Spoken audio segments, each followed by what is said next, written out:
What's going on, everybody? I am the Financial Conspirator, your guide for everything financials and conspiracies. Today we're going to be talking about whether Bitcoin is now officially a risk-off asset or not, and how that would affect price and sentiment in a tumultuous tariff-filled market. Say that 5 times fast. So, traditional risk-on, risk-off behavior. Bitcoin is historically seen as risk-on. What does it mean if it changes? Bitcoin is seen as a speculative, volatile asset, highly correlated with tech stocks and the growth sector. Bitcoin's high correlation with NASDAQ during bull markets can be seen. 2019, Bitcoin showed a strong positive correlation, and during 2021 and 2022, Bitcoin and the NASDAQ experienced periods of almost 1-to-1 correlation, where they both rose and fell together. Now let's see what BlackRock has to say about this. According to BlackRock, Bitcoin has now transitioned into a risk-off asset. This positions it as a viable global monetary alternative. So no longer are the days where people can say, the rest of the market is going down. Look at Bitcoin. How could it ever be used as a store of value, as a global reserve currency? Well, we're seeing that start to change. In the eyes of BlackRock, Bitcoin is increasingly seen as a stable store of value. With its limited supply and growing institutional adoption, Bitcoin is being recognized as money in the digital age, similar to how gold has functioned for centuries. For Bitcoin, it's all about scarcity, security, and trust.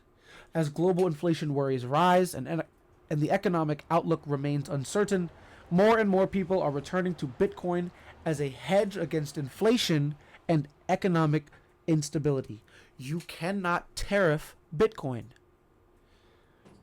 You cannot put a sanction on Bitcoin. At least not yet. So with the recent rally Friday, and today we're seeing a bit of green, with increasing institutional demand, we could be seeing Bitcoin transition right before our eyes.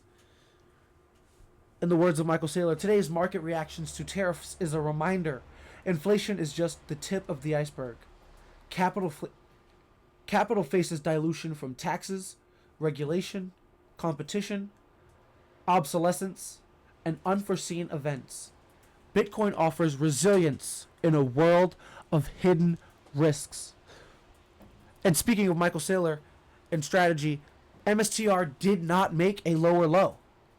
Bitcoin made a relative low, an equal low to its local lows. The NASDAQ went 11 to 15% lower than its local low. MSTR did not break lower than 225, its local low. It hovered around 255, 260, and it's sitting around 270 as we speak. So why does this shift matter? If it breaks away from tech stocks and is treated more like a digital gold, if people are hedging against their fiat debasement and they look to Bitcoin during market panic, it won't just go up during bull markets. It'll also go up during bear markets. I don't know if this is a good thing or a bad thing, because this means the days of stacking sats cheap could be gone, people. Do you understand that this could be your last chance to be buying under 100,000? And I've been saying that for a few weeks. But one of these videos will be the last video where I'm able to say that. This could be your last chance to buy Bitcoin under 100,000.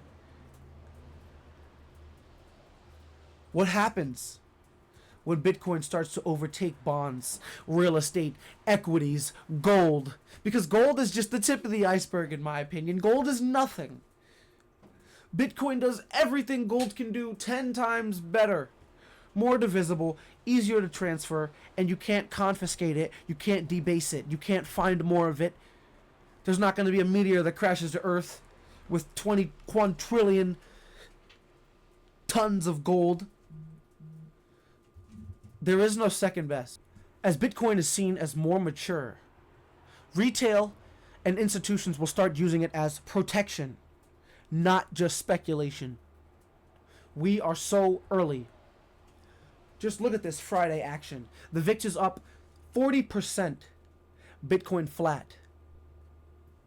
Today it's sitting around 78,000 after a liquid crash, a flash crash to 72,000. It's already climbing to 77, 78. This is unheard of. This is history being made. A video has to be made on this. You should be writing this down in your notebook. This is noteworthy, is what I'm trying to say. So, conclusion. Bitcoin being looked at as risk off is a paradigm shift. It could redefine modern portfolio theory. BlackRock says it should be 2%. What if that goes to 5%, 10%, 20%, 50%? It's only going to get more. They aren't going to say you should have less Bitcoin. There aren't going to be less institutions adopting. The adoption will only increase. This is game theory. There won't be less countries adopting. So watch as Bitcoin continues to hold strong as the rest of the market shits itself. It's been the Financial Conspirator.